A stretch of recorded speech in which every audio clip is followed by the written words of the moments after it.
মুহররম মাস, এই মাসের 10ম তারিখটা ইসলামের ইতিহাসে একদিক থেকে আনন্দের, অন্য দিক থেকে বেদনার। একদিক থেকে এটা হলো বিজয়ের দিবস, অন্য দিক থেকে এটা আল্লাহর জমিনে আল্লাহর দ্বীনকে প্রতিষ্ঠা করতে গিয়ে শাহাদাত বরণের দিবস।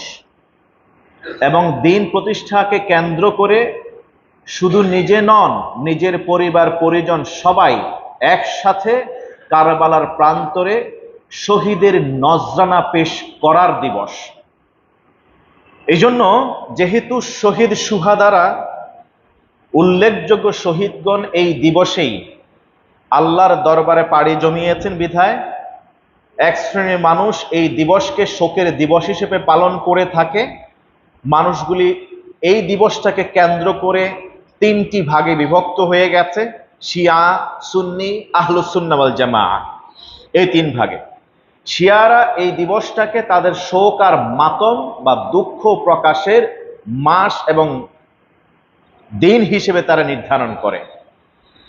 আর অন্য দিক থেকে আহলুস সুন্নাহ ওয়াল জামাআহ যারা আছেন তারা এই দিবসে সিয়াম সাধনা করেন। কেউ হয়তোবা শুধু 10ম তারিখে সিয়াম সাধনা করেন, কেউ বা 2টা দিন, হয় 9ম 10ম অথবা 10ম 11তম, অথবা কেউ 3 দিনই 9, 10 এবং 11, এই 3 দিনই সিয়াম সাধনা করেন। কিন্তু এখানে আমাদের বাঙালি মুসলমানদের কিছু মিসকনসেপশন আছে। আমরা এই আশুরার রোজা বলতেই মনে করি ইমাম হোসাইন রাদিয়াল্লাহু তাআলা আনহু তার পরিবার সহ শহীদ হয়েছেন বলেই আমরা এই দিবসে সিয়াম সাধনা করি।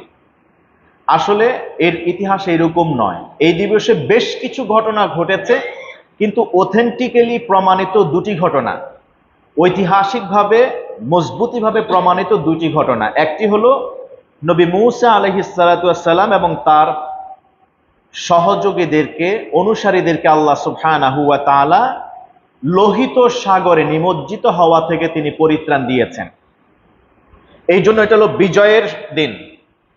আর ওই দিন ফেরাউন এবং তার দলবলকে আল্লাহ তাআলা নিমজ্জিত করেছেন, ধ্বংস করে দিয়েছেন।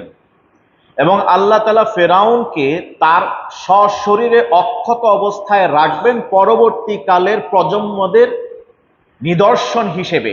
সেটাও আল্লাহ তাআলা কোরআনে ঘোষণা করলেন, আল ইয়াউমা নুনাজ্জিকা বিবাদানিকা লিমান তাকুনা খালফাকা আয়া। তো এই ঘটনাটিকে কেন্দ্র করে শরীয়ত প্রণীত হয়েছে। রাসূলুল্লাহ সাল্লাল্লাহু আলাইহি ওয়াসাল্লাম শরীয়তের হুকুম দিয়েছেন।